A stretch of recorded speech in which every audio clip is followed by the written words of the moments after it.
So let me start my discussion by quoting an American academic from a paper he wrote in 1993 that Asia's future might be Europe's past. And of course, it has something to do with the emergence of a great power in the region. And I'm of course talking about China.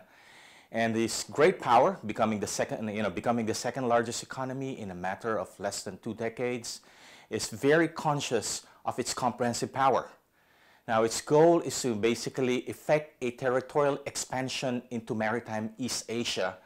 And in the process, it has, of course, built up a navy, spent double-digit number in terms of defense budget, and has become very assertive in terms of intruding into the maritime domains of other states, like, for example, the Philippines and Japan. In 2012, it engaged the Philippines in a tense naval standoff and eventually took control of the Scarborough Shoal. And because it's determined to achieve a goal of maritime expansion, it has effectively divided ASEAN. This became very apparent in 2012 when, for the first time, ASEAN was able to come out with a joint communique in Cambodia. And recently, it was able to force ASEAN from coming out with, a joint communique that was, of course, critical of China's build-up of fortification on artificial islands.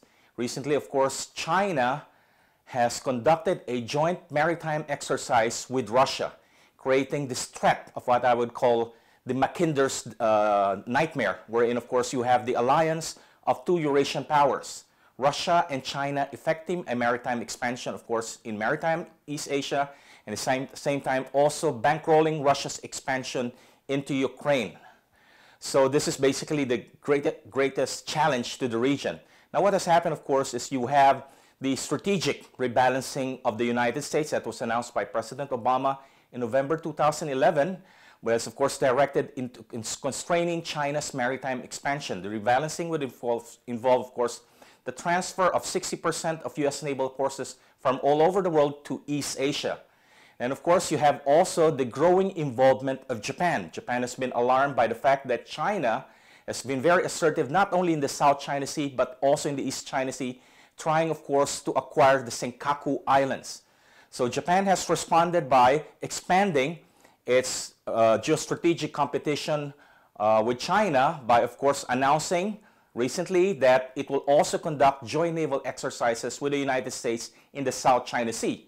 Of course, prior to that, Japan already announced an increase in its defense budget, building up the Japan's Maritime Self-Defense Force, and also, of course, amending or revising its interpretation of the 1947 Pacifist Constitution, which should allow Japan to basically support its ally just in case you'll have a major armed contingency, not only in the East China Sea, but in the South China Sea.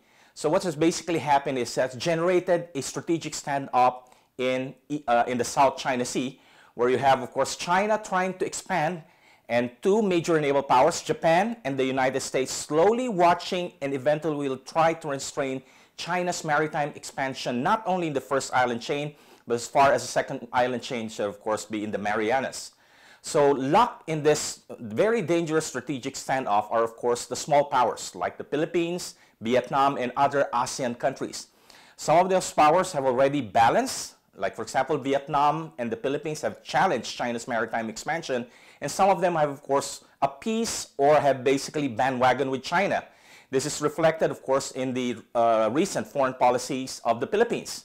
During the time of President Aquino, the policy was outright balancing that was, of course, buttressed by the buildup of the Philippine maritime forces, trying to enhance its security relations with the United States, and, of course, filing a case against China in the Permanent Court of Arbitration in The Hague. And of course, eventually, the PCA came out with a favorable award to the Philippines.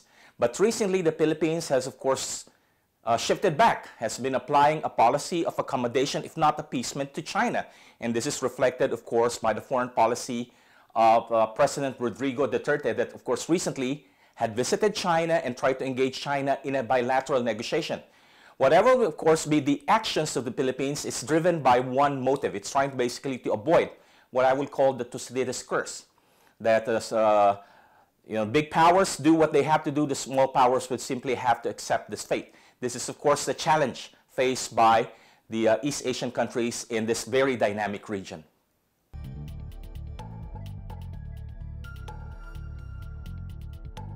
Okay, number one, of course, is trying to balance constrained China.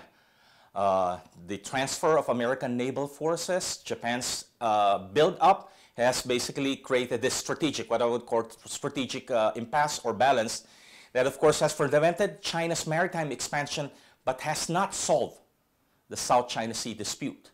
The other solution, of course, that the Philippines is now exploring is appeasement, accommodation, balancing with the hope that eventually China will become a responsible great power. But of course, that remains to be seen, because right now China's policy, driven by its build-up of comprehensive capability and also because of its hubris, is of course to effect this maritime expansion as part of its China dream. Whether appeasement or balancing would work, but what is of course the major challenge now is that the situation is ripe for making true the warning of Aaron Friedberg in the 1990s that Europe's past might be Asia's future.